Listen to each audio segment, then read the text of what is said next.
on the broadcast this hour. Ruto's policies have saved Kenya from defaulting, says Mwaura. We shall live up to every campaign commitment we made to Kenyans, Mudavadi reassures. Israel issues alert after blast near embassy in India.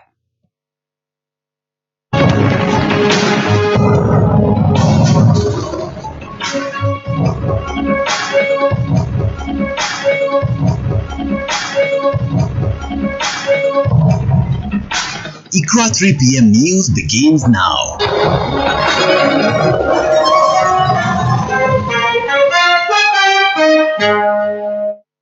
Assalamu alaikum wa rahmatullahi wa barakatuh. Welcome. Government spokesperson Isaac Mwaura has praised the economic policies of President William Ruto, affirming that they are yielding positive results. Using his X handle, Mwaura stated that the president's decision implemented since assuming office have averted the nation crisis and averted the country from defaulting on its loans, a fate experienced by some other nations. Despite these policies being perceived as oppressive and unpopular, Mwaura emphasized that they are steering the country in the right direction. He said Ruto had put the interest of the country first, noting that those who have been criticizing him will soon agree with what he is doing. His sentiments come after reports that Ethiopia has defaulted on its Eurobond loan, making it the third country to default on loan repayment. The others who have defaulted include Zambia and Ghana. It is reported that Ethiopia announced it would default as a result of financial strain it had undergone due to the COVID-19 pandemic. Moving on, the government is making deliberate efforts to caution Kenyans from the high cost of living. Prime Cabinet Secretary Musalia Mudavadi has said he made the remarks even as he stated that corruption and misuse of public funds will not be tolerated within the government's framework and urged Kenyans to follow suit and be law-abiding citizens. Mudavadi was speaking when he presided over the 44th Vihiga Annual Cultural Festival in Mbale Municipal Grounds, Vihiga County. He insisted that turning around fortunes for Kenyans is still the key priority agenda for President William Ruto's administration. Although the year has been tough economically for many Kenyans, Mudavadi was optimistic that there is hope in the near future and called for patience. He stated that he will be at the forefront to ensure Kenyans have correct information and statistics with regard to the economic situation of the country. Having served in previous governments as the Minister for Finance and in other capacities, he said that the time for the blame game is long gone, but to rally together as the leadership and as a people and change the course of the country's economic future. Moving forward, the Office of the Director of Public Prosecution, or DPP, has responded to claims that it has refused to provide direction in the case of Meru blogger Daniel Muthiani Bernard, also known as Sniper, who was kidnapped and murdered. According to Renson Mulele's office, contrary to social media statements pointing a finger at the authority, the public prosecutor carried out its mandate properly, and the ball is now in the hands of the Directorate of Criminal Investigations, DCI. Additionally, according to the prosecutor, the Maua Meru County Court decided not to grant the custodial orders and insisted released the suspect on a 20,000 cash bond.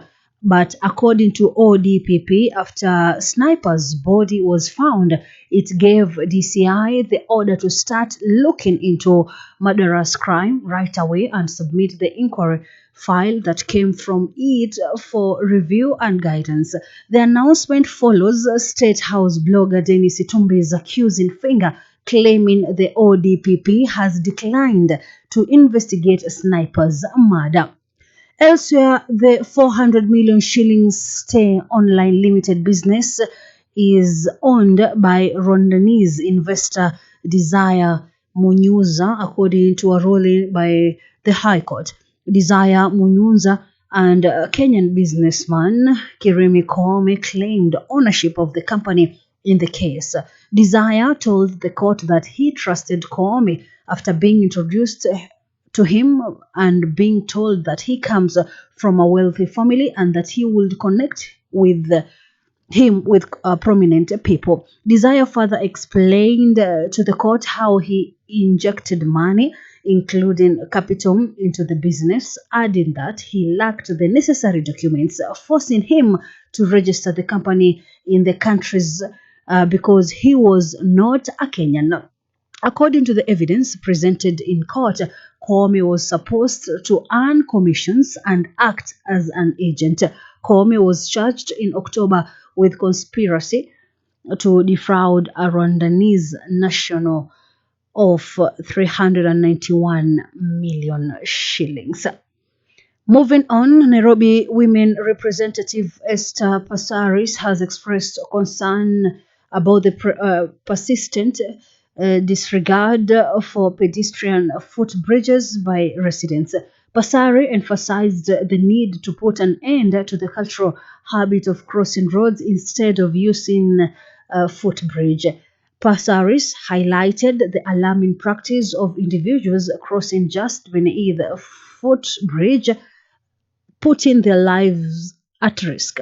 The legislature observed instances where the government installed rails to encourage footbridge use, yet some Kenyans even went as far as jumping over the rails. She stressed that the government has invested in footbridges to safeguard the lives of pedestrians who might otherwise be vulnerable to accidents involving speeding motorists.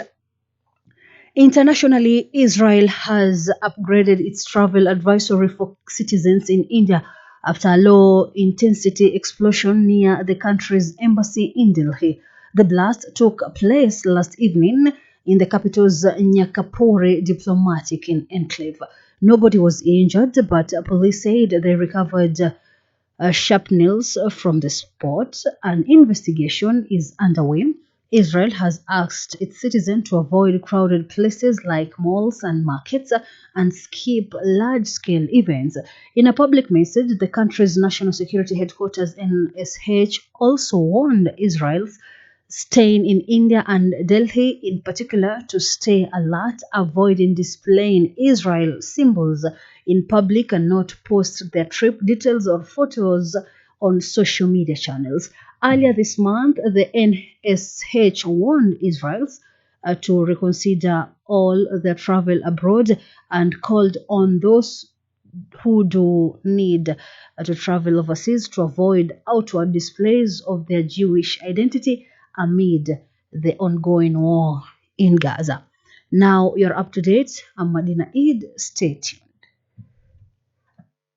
Used Yemen Luban, which is so rich in omega-3, boosting immunity, memory, and aiding speech development in kids. Embrace the goodness of nature. Embrace Zara Herbal. You can contact us by calling or sending a WhatsApp message through 0723-830-799 for a free consultation. Karibuni Zara Herbal. Unity Auto Garage, the friendly garage situated in